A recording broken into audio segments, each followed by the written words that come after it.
Alright, nandito na ako sa loading ko mga idol. 46 km mula dun sa pinag-unloadan ko. So sa Rotterdam pa rin to mga idol, no? So hindi nga lang sa sentro. Yung nakasalang dun na ayun yung pula, pagkatapos nun ako na susunod. So ang gagawin ko, linisin ko muna to. Ay, walis tayo mga idol. Lamig dito. Dumi. Makalat. So, walisin natin. Belt. Ayan. Ayusin ko yan. Yung kahoy. Lalagay ko na lang siguro din dito. Yung kahoy.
start loading na mga idol, no? Yung mga karga ko, chemicals, mga drum.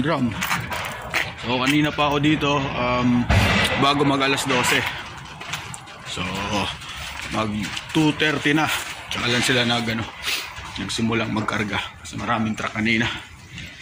Pasok tayo mga idol, pakita ko sa inyo ano mga karga ko. Klase karga ko mga idol.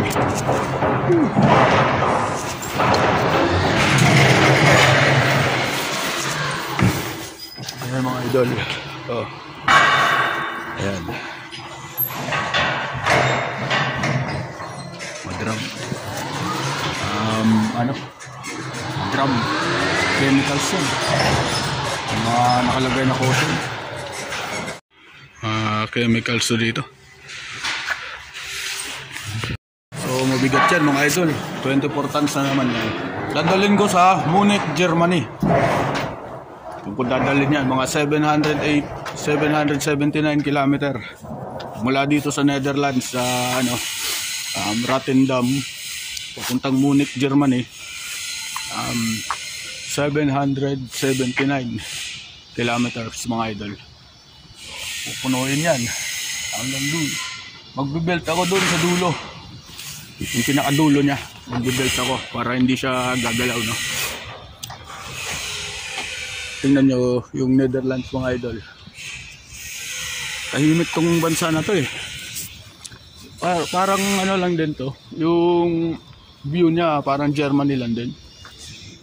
Pero mas tahimik to. Mas maliit to kaysa sa Germany. Tahimik siya dito, Netherlands. Ayan. Ayan. Industrial to eh. Marami rin silang yung dito, tawag dyan, yung katulad ng sa Ilocos, windmill. Ayan, marami rin sila. So kanina puno to dito mula dun, 4 yung daking nila eh. So puno yan. Ngayon ako na lang naiwan kasi nantay ko pa yung isa dito na makargahan, tapos ako na lang nag-iisa dito. Sir, nothing? Can't remove truck? Not yet. We will wait for we will wait until we close the lane because it's too dangerous to walk on that side because of the traffic.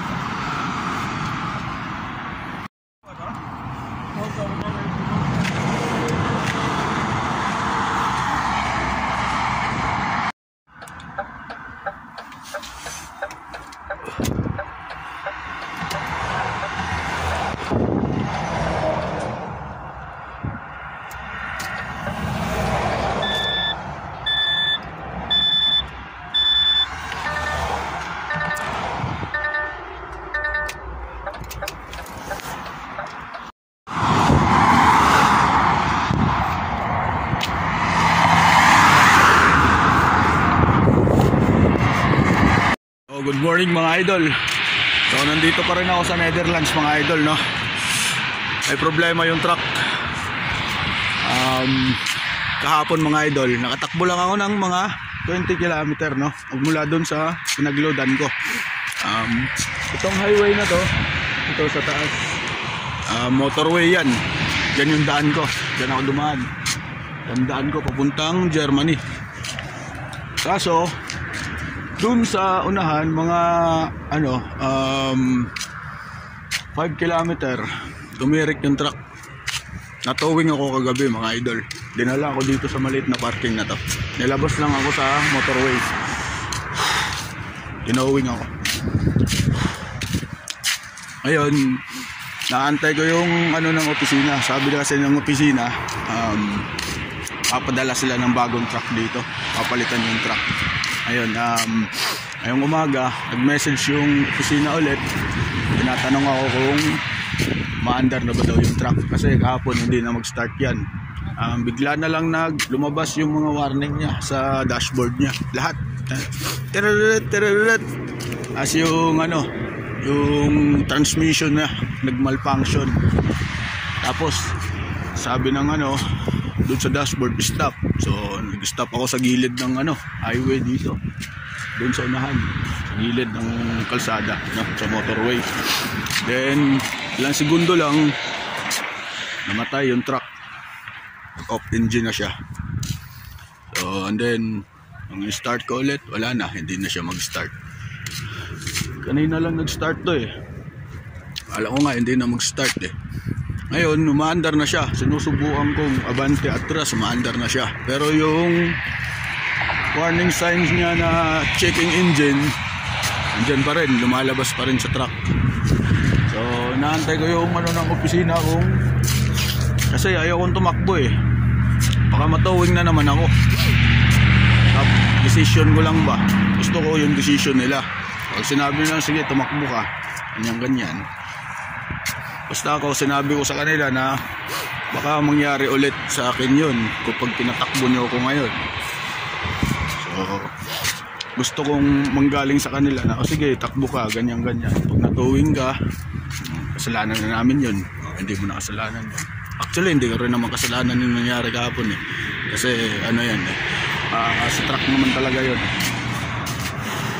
Wala. Dito ako sa Parentayan, Netherlands mga idol. Ito public parking to, bawal ako dito mag-parking. Doon ako dapat sa mga truck doon parking. Kaso wala nang ibang pagdalhan yung towing truck sa akin kasi ito lang yung pinakamalapit na parking. Kasi gusto nila akong ilabas sa motorway kasi nga baka delikado sa accident. Ngayon sabi ng bawal daw ako dito, yung nagdala sa akin na towing truck. Pero pag may lumapit daw na pulis, kasi weekend ngayon may lumapit daw na pulis dito, pakita ko lang yung papel na towing ako, may problema yung truck. So ayos lang talo na naman mga idol. Pag per kilometer ka tapos ganito, may problema yung truck, loading mo matagal, unloading mo matagal, talo.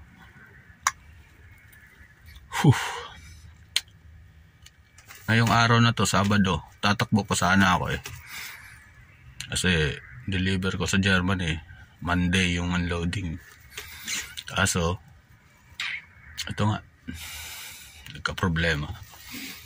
Actually itong truck na to 48,000 na lang pa pa-retire na siya kasi 552,000 na siya.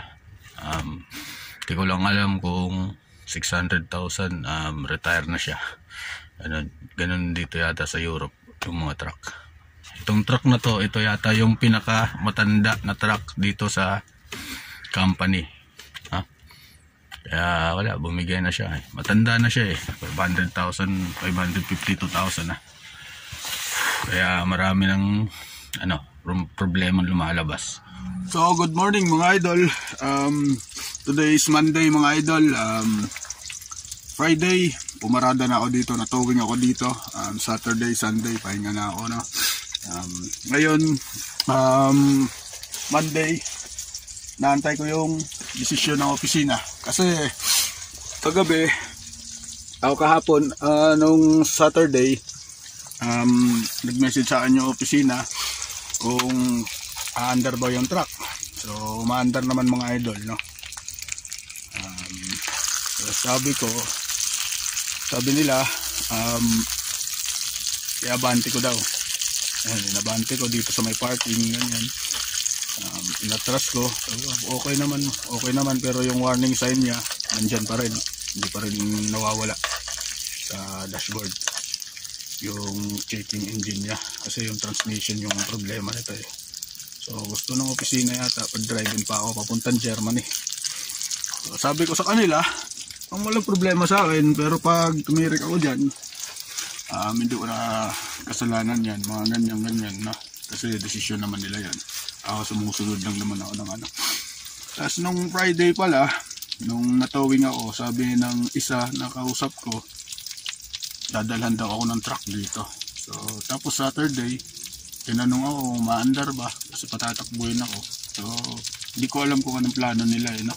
Kaya ngayon alas 8 na ng umaga, kanina 7:30 may message ko yung opisina. Sabi ko nantay ko yung desisyon nyo kung anong gagawin ko ngayon dito. So wala pa namang reply. So kakain muna tayo mga idol.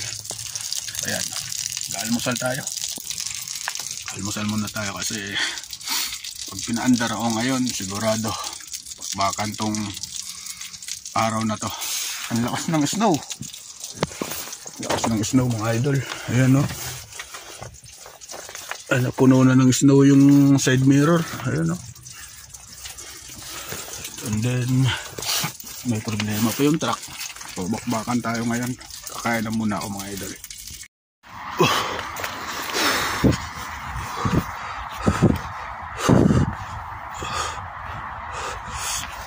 Ina.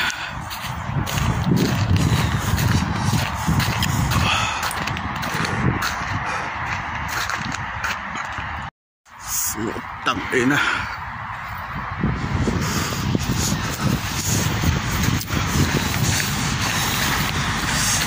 Truck stop. Yeah, off truck. Okay, we will push. It's okay? Ja, misschien achteruit. Putang ina. Oh, 5 minutes lang natakbo ko mga idol. Tumirik na naman ako. Ayan. Kanina naharangan ko talaga yung daan na to. Pag ganun ako eh. Kasi nandito ako dumaan kanina, dito banda sa lane na to. Tapos bigla siyang nag-warning, stop. Ayun, ginilid ko dun. Kaso namatay na lang siya bigla. Traffic. Ayun, buti na lang mga ilang minuto nag-start ulit siya. Kaya naitabi ko siya ng ano eh no. Ang haba ng traffic mga idol kanina oh, ginawa ko. Wala ito. Lagi na lang. Talo na naman to. Sabi ko sa opisina, mangyayari at mangyayari talaga to eh. Opisina kasi parang ano eh. Kakainis. Tatakbuhin ka, patatakbuhin ka. May problema yung truck, tatakbuhin ka. Alright, good evening mga idol. So ito towing na naman ako mga idol. Nung Friday na towing ako. Ngayon Monday ito towing ulit ako. Oras ngayon mga idol is alas 7:22. So andyan na yung ano mga ayan na yung ano yung service ng towing pero yung truck wala pa, yung tow truck. So kasalanan kasi ng opisina 'to eh. Andun ako sa parking na yon. Yung alam na sinabi ko naman sa kanila na yung truck may problema. Umaandar siya tapos namamatay lang bigla. Ayun, pinatakbo ako ng kumpanya kaninang umaga. Diba? Nag-cause ng traffic, muntik na ako matowing kanina. Puti na lang nakatakbo ako ng ano, nakapunta pa ako sa gasolinahan. Ngayon, nung nandun ako sa gasolinahan, sabi ko sa opisina, "Sir, anong gagawin ko sunod? Huwag nyo na lang akong patakbuhin. Kasi delikado or kaya matowing pa ako ulit. Babayad kayo ulit." Ayun. Nagantay ako ng mga ilang oras doon sa gasolinahan mga idol. Akala ko siservisan ako doon. Sabi ng opisina, hindi daw makakapunta yung service dyan. Kasi nga, hindi daw nila alam yung problema ng truck. Sinabi ko na sa opisina na ganto ang problema ng truck. Ganyan. Siguro umiiwas lang sila sa ano, yung medyo bayarin na malaki. Pag service kasi, siyempre malaki yung bayad eh. Ngayon, nakahanap sila ng shop dito sa Netherlands, no? Malapit lang sa pinaradahan ko kanina sa gasolinahan, mga 22 kilometer. Tumakbo ako kanina mga idol, mga alauna. Yung truck, umaandar siya. Yung unang andar ko, 12 kilometers tinakbo ko. So may natira pa akong 10 kilometers. Ngayon, namatay ulit ang truck. Nag-warning lahat. Tapos sabay stop. Oh, gumilid ako. Kasi dito lang ako sa gilid dumadaan eh. Ito motorway to, expressway. Tapos dito lang ako dumadaan. Mga 22 kilometer yan. Dito lang ako dumadaan lagi. Tapos naka-hazard ako. Ngayon, 6 kilometer na lang mga idol. Ang oras is alas 7:25 ng gabi. So, tumirik siya. Wala na, hindi na. Umaandar pa siya mga idol. Umaandar pa siya. Pag siguro mga 1 oras, maandar siya. No? Papahingahin mo lang. I-start na ulit siya. Makakatakbo na naman siya ng mga 800 meters. Pinakamalayo na 1.5 kilometer. No? So magmula dun kanina sa 12 kilometers na tinakbo ko, galing dun sa gasolinahan, 12 kilometers, nung namatay na siya, wala na, pagapang-gapang na ako dito mga idol. Nag-antay ako ng ng 2 oras, start ulit siya. Yan, gapang ulit, mga 1 kilometer, patay na naman siya. As antay ulit ako, ganyan, antay ulit ako, tapos start ulit. Gapang na naman, gapang, hanggang umabot ako dito sa 6 kilometer na lang sa DAP, sa pupuntahan ko. Wala na. Inabutan na ako ngayon ng towing ng traffic police, no? So, no choice na ako. Sabi ko sa kumpanya, wala, kayo naman may sabi nito eh. Ayaw ko sana itakbo to eh. Kayo talaga, mapilit kayo eh. Sabi ko, hindi pwede eh, kasi namamatay yung truck. Pipilitin nyo pa akong pumarada sa tamang parkingan. Hindi ko nga alam kung kailan hihinto yung truck eh. Ngayon, magbabayad na naman ulit sila ng 900 euro para sa towing. 6 kilometer, 900 euro. Dadalhin ako dun sa DAP. Wala. Kasalanan nila eh. Pero sabi ng opisina, at least daw you tried. Ginawa ko daw. Sabi ko sa opisina, sorry boss, wala na. Tingnan nyo naman anong oras na. Alas 7:30 na. Ganyan. Gabi na. Tapos 6 kilometer na lang ang layo ko sa DAP. Wala na. Ayaw nang umandar. Inabutan pa ako ng traffic police. Kanina pa ako dito mga idol. Mula dun sa yun sa 12 kilometer na tinakbo. Doon ako hanggang dito. Pagapang-gapang ako. Patay sindi yung truck. Ang hirap. Lugi pag per kilometer pag ganito. Tapos yung kumpanya ayaw mag-service, yung ayaw makinig ba sa driver ba na ganyan, hindi pwede yan boss, ganyan. Sila talaga nasusunod eh. Sabi ko nga kanina sa okay, boss is always right. Kaya tinakbo ko to. O ngayon, ito na pala. Towing again, towing pa more. 2 beses na to. Kanina muntik, pangatlong beses na sana to. Kung may dumating lang na towing truck dun kanina, pangatlong beses na sana. Parang sa gulong to eh, mga idol eh. 3 beses ako nasabugan ng gulong. I mean 2. As isa yung flat. Ganon din tong towing na to nangyari sa akin ngayon. 2 beses ako matutowing. Yung isa kanina, muntikan lang.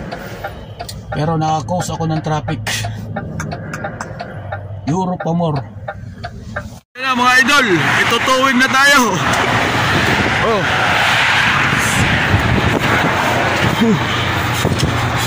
Tutowing na tayo ni Kuya. Pangalawang towing ngayong linggo. Nung Friday na towing rin ako. Alright, andito na ako sa DAP mga idol. Ayan, yung DAP. Hindi makita, maliwanag. So ayan yung towing truck. Sabi mga idol, alas 9 na ng gabi. Mag-end country na pala ako. End country. End place, Netherlands. Wala na. Wala akong kita ngayon mga idol. Talo na naman sa Outback Tracker. So rest. Ewan ko. Daily rest. 11 hours. Yan lang. Talo na naman sa Outback Tracker mga idol. Wala akong kita ngayon. Sira yung truck. Nung Friday pa. Friday, takbo pa sana ako. Tapos Saturday. Tapos Lunes. 3 araw yung nawala sa akin. Lugi pag per kilometer ganito. Pero ayos lang. Si God yung tinulungan tayo ni God ngayon. Grabe yung naano ko ngayon, araw na to. Umpisa pa lang ng araw. Nag-cause na ako ng traffic doon kanina. Inarangan ko yung mga sasakyan, yung kalsada. Ang haba ng traffic kanina umaga. Tapos ngayong hapon hanggang gabi, ito, nangyari sa akin. Gapang, patay yung truck, gapang, patay yung truck, gapang, patay yung truck. Antay ng ilang oras. Hanggang sa natowing siya. Inabutan na ako ng traffic police. So, nandito na tayo ngayon sa DAP. Actually ngayon, kampante na ako. Actually, hindi naman ako inaabahan mga idol eh. Basta hindi lang ako makabangga ng tao, hindi lang ako makapatay ng tao sa pagdadrive ko, walang problema. Yung mga sira-sira na yan, walang problema yan. Yun nga lang, nakakapagod ba? Nakaka-stress. Pag-iisipin mo, wala ang kita ngayong araw na to dahil sa ganitong sitwasyon, wala. Pero wala tayong magagawa, kasama sa trabaho yan. So, good morning mga idol. Day 1 ko dito sa DAP, Netherlands. Kanina namalengke ako mga idol. Mga 2 kilometer dito. Layo. Bili ako tubig, mga karne. Ito mga idol. So ayan ang mga idol. Tinitignan na yung anong sakit ng truck. No computer na.